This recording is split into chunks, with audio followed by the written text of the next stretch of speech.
বুধবার ৩রা ডিসেম্বর দুপুরে হাতিয়া উপজেলা ও পৌর জাতীয়তাবাদী কৃষক দলের সাথে মতবিনিময় সভা অনুষ্ঠিত হয়েছে।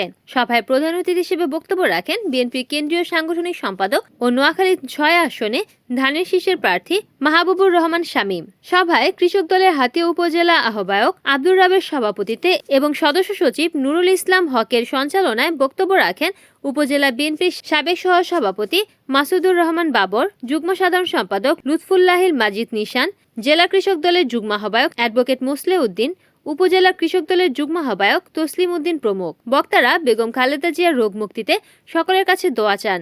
একই সঙ্গে তারা হাতিয়া আসনে ধানের শীষের বিজয় নিশ্চিত করতে সকলকে একসঙ্গে কাজ করার আহ্বান জানান।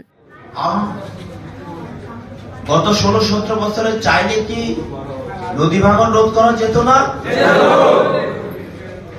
নদী ভাঙন কি রোধ করেছে? না। আমাদের কথার কাজ হবে, আপনার কথাগুলো বলবেন প্রত্যেকটা বাড়ি বাড়ি গিয়ে।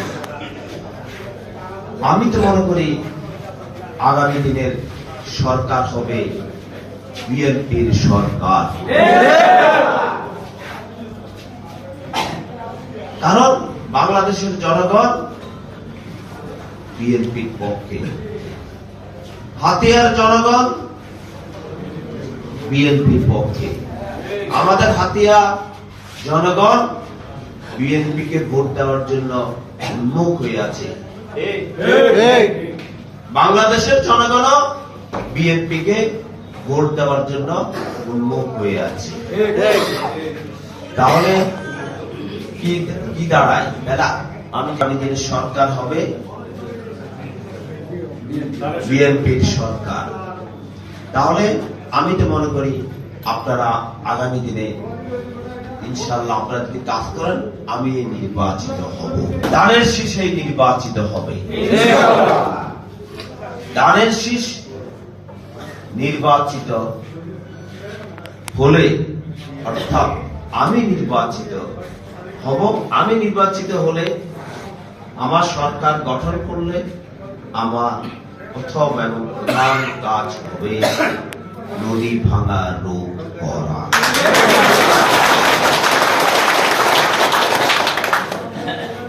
ব্লক বাঁধের মাধ্যমে আমরা নদী ভাঙন রোধ করব, বেড়িবাঁধ নির্মাণ করব। যেদিন আমাদের সরকার গঠন করবে, আমাদের সরকার তো গঠন করবে ইনশাআল্লাহ, আমি দৃঢ়ভাবে আপনাদেরকে বলতে চাই,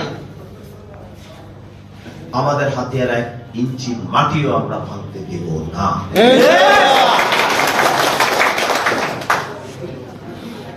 এই জন্য আপনাদেরকে সহযোগিতা করতে হবে। যে কথাগুলো আমি আগে বলেছি, আপনারা যদি কাজ করেন, জনগণকে, মা বোনদেরকে আপনারা যদি যান, আমাদের ভাইরা আছে তাদের কাছে যান, হাটের বাজারে যান, আমার তো মনে হয় জনগণ বুঝতে পারবে। জনগণ বুঝবে না কেন? অনেকে অনেক কথা বলেছেন, আমি সেই দিকে যাই না, আমি আসলে সাধারণত কারোর সমালোচনা আমি করি না। আমার তো মনে হয় আপনারা যদি বুঝান, ইতিমধ্যে তো আমি যেটা উপলব্ধি করেছি, আমাদের বন্যী চানন্দি থেকে শুরু করে এই হাতিয়ার মূল ভূখণ্ডে আমরা অনেক জায়গায় গিয়েছি, অনেক ইউনিয়নে গিয়েছি।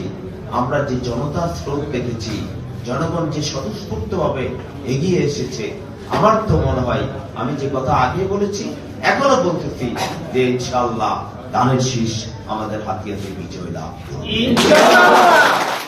রিপোর্ট করেছেন নোয়াখালী প্রতিনিধি হানিফুদ্দিন সাকিব, NN TV।